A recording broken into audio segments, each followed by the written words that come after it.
আসসালামু আলাইকুম। আমার নাম পুতুল। আমরা অভিযান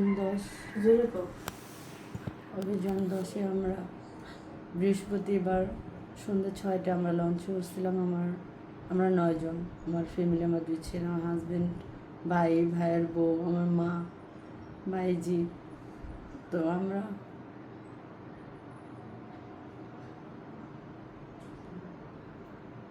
9 জন। আমরা আমার বরাপুর বাসায় আমরা বরগুনা যেতে নিয়েছি ঝালুকাঠির পথ দিয়া। তো ঝালুকাঠি যাওয়ার পরে আমাদের লঞ্চটায় আগুন লাগে রাত 3টা বাজে। তো এখানে আমার মা, আমার 2 ছেলে, আমার ভাইয়ের বউ, আমার ভাইজি, আমার হাজব্যান্ড, ওরা সবাই পুড়ে মারা যায়। ওদের আমার 2 ছেলে লাশ পাওয়া যায়নি। আমার মা, আমার ভাইয়ের বউ, আমার হাজব্যান্ডের লাশ পাওয়া গেছে।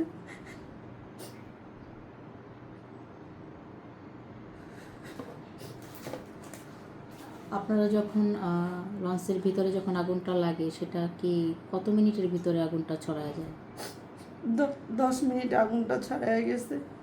10 মিনিটে পুরোটা লঞ্চ অন্ধকার ধোয়া হয়ে গেছে, কিচ্ছু দেখা যায় না। আর কেউড়ে দেখা যায় না অন্ধকারের জন্য। কিন্তু লঞ্চের একটা মানুষও বের হতে পারে নাই। কেন বের হতে পারলো না? পানিতে লাফ দিতে পারলো না? পানি দেখা যায় না, অন্ধকারের জন্য, ধোয়ার জন্য পানিও দেখা যায় নাই। আমাদের লঞ্চের যে গেটটা ছিল ওটা তালা মারা ছিল, যার ফলে কেউ বের হতে পারে নাই। তো আমার শরীরে আগুন লাগছে। আগুন লাগার পরে আমাকে একজন ধাক্কা দিয়ে আর কি নদীতে ফালাই দিছে।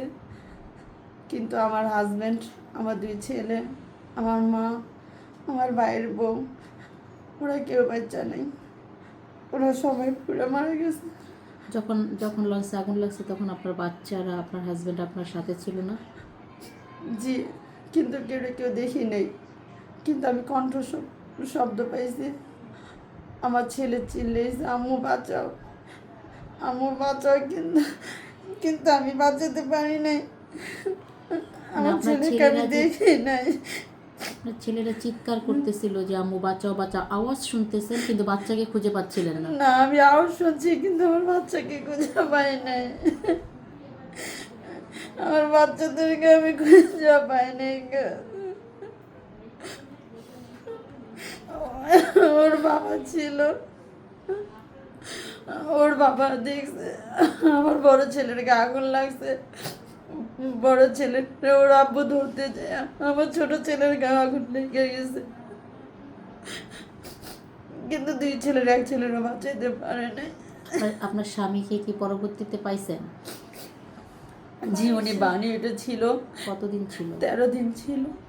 13 দিন থেকে 12 মিনিটেই মারা গেছে। আপনাকে তখন বলছে যে আপনার বাচ্চাগুলো এই হয়েছে? আমাকে বলে নেই, আমার এক চাচাতো বোনরে বলছে। ওরা বলছে যে রাসেল ভাই আর ইমন জীবনরে আমরা খুঁজবো, আমরা পত্রিকায় দিব। পরে বলছে যে ওদের খুঁজে কোনো লাভ নেই। ওরা আমার সামনে পুরা ছায়া গেছে। ওরা আমার সামনে, আমার ছোট ছেলে ওর সামনে দাপায় দাপায় পুড়ে গেছে। ওদেরকে খুঁজে কোনো লাভ নাই।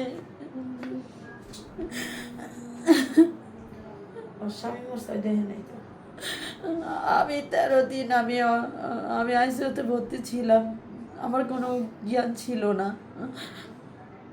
আমি আমার হাজব্যান্ডের লাশটাও দেখতে পারি নাই।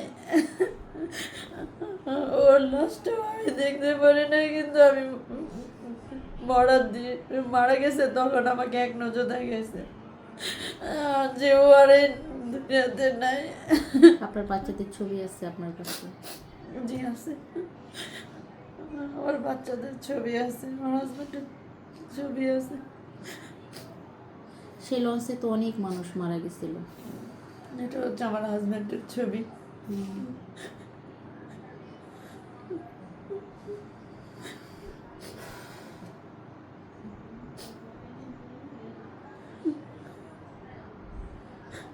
এটা হচ্ছে আমার বড় ছেলের ছবি।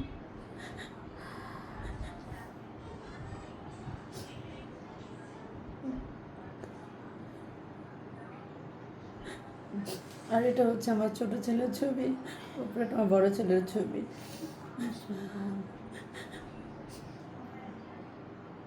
বাচ্চাগুলির লাশ আর পান নাই? না, ওদের লাশ আর খুঁজে পাইনি। আপনার এক ফ্যামিলিতে কতজন ছিলেন? আমার এক ফ্যামিলিতে আমরা 9 জন ছিলাম। 9 জন ছিলেন, 9 3 জন। জনেতে আমরা 3 জন বাচ্চা ফিরছি, আর 6 জনই মারা গেছে। আপনাদের যে 3 জন বেঁচে আছেন, এই 3 জনের কি শারীরিক কোনো ক্ষতি হয়েছে? হ্যাঁ, আমার ভাইয়ের আমাদের চিকিৎসা হয়েছে বানিয়েটে। আমাদের পা পড়ে গেছিলো, কিন্তু বানিয়েটে আমাদের চিকিৎসা করছে, কিন্তু সরকার থেকে কোনো কিছু আমরা পাইনি। আপনার ফ্যামিলির যে 6 জন মারা গেছে একসাথে, আপনার এটা নিয়ে কোনো মিডিয়া পত্রিকা আপনাদের কাছে যায়নি? না না, আমাদের ওখানে গিয়েছিল আমার বানিয়েটে। আমি যখন চিকিৎসাহীন ছিলাম তখন গিয়েছিল সাংবাদিক, তখন আর আমাকে আর কি ওনাদের সামনে আমাকে ওপেন হতে দেয়নি, কথা বলতে দেয়নি? না। আপনি কথা বলতে চাইছিলেন? হ্যাঁ, চাইছিলাম, যে আমার জিজ্ঞাসা করছিল যে, তো ওনারা বলছে যে আমার রুগীর সাথে কথা বলা যাবে না। যাই হোক, এটা বললে আর কি আমার সাথে কেউ কথা বলতে পারেনি। আপনি কারো কাছ থেকে কোনো সহযোগিতা পান নাই? না, সরকার থেকে নাকি 1 লাখ টাকা এগুলো ঘোষণা হয়েছিল। তো মনে করেন আমার হাতে 50,000 টাকা আসছিল, ওটা আমার বাসা ভাড়া দিয়েছি আমি। তারপর আর আমার ছেলেদের বলছিল, আমার 2 ছেলেরা কিছু দেবে, তো আর দেয়নি। সেই দিনের রাতের বিভীষিকাময়ের কথা মনে পড়লে তো মনে হয় আপনি এখনো চিৎকার করেন। আমি রোজ রাত আমি ঘুমাই না।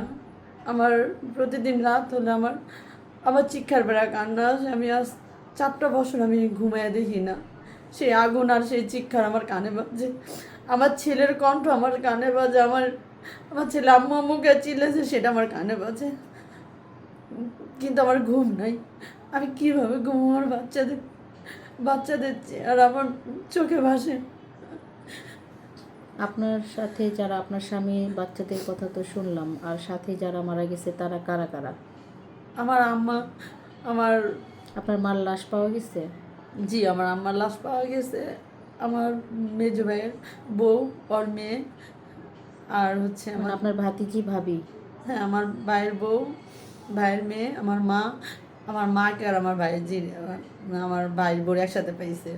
আমার আম্মার হাত আরও ছাড়ে নেই, একসাথে শাশুড়ি পুত্রের বউরে পাওয়া গেছে। মানে শাশুড়ি, ছেলের বউ আর নাতিন একসাথে না, পাইছে? অহনাকে পানিতে আমার মেজো ভাই ওরে নিয়ে ঝাঁপ দিছিল। তো ঝাঁপ দেওয়ার পরে ও আর কি ওর মেয়েরে নিয়ে ঝাঁপ দিছে, তো ও পানিতে না পড়ে লঞ্চের বাড়ি ছেড়ে যে পড়ছে, পড়ে ওর মেয়ের দণ্ড ভাঙা গেছে, আর আমার বাজিটা পানিতে পড়ে গেছে। পানিতে পড়ে আর কি একটা চিৎকারি দিছে, আব্বু আমার বাঁচাও, আব্বু বলে চিৎকার দিয়ে মেয়েটাও ডুবে গেছে। পরের দিন ওর লাশ ভাইসে উঠছে। আপনার শাশুড়ি, সরি, আপনার মা, আপনার ভাতিজি আর আপনার ভাবির লাশ পানিতে পাইছেন?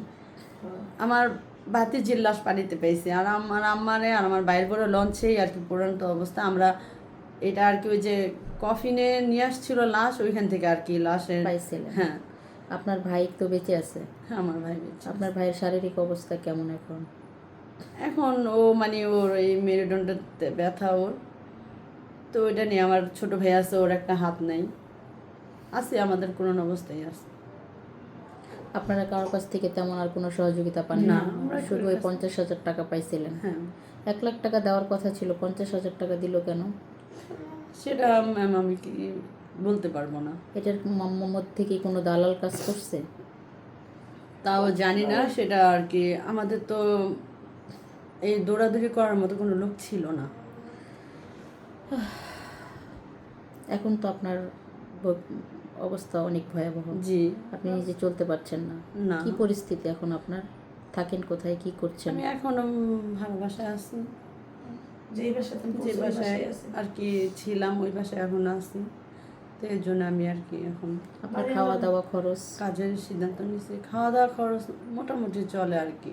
ওই যে হাত ভাঙ্গা বাইরে আছে না, ও একটু যে ভাইটার হাত নাই ও টুকটাক করে কিছু করে, কিছু কিছু করে বলে দিয়ে এই চলি। এখন আপনি আমাদের কাছে সহযোগিতা চাচ্ছেন? ইনশাল্লাহ আমরা যতটুকু পারি আপনার জন্য করব। অবশ্যই আপনার কাজের বন্দোবস্ত করে দিব ইনশাল্লাহ। আসলে সেদিনের বিভীষিকাময়ের কথা একমাত্র আপনিই বলতে পারবেন, যেহেতু আপনি সেই পরিস্থিতিতে ছিলেন।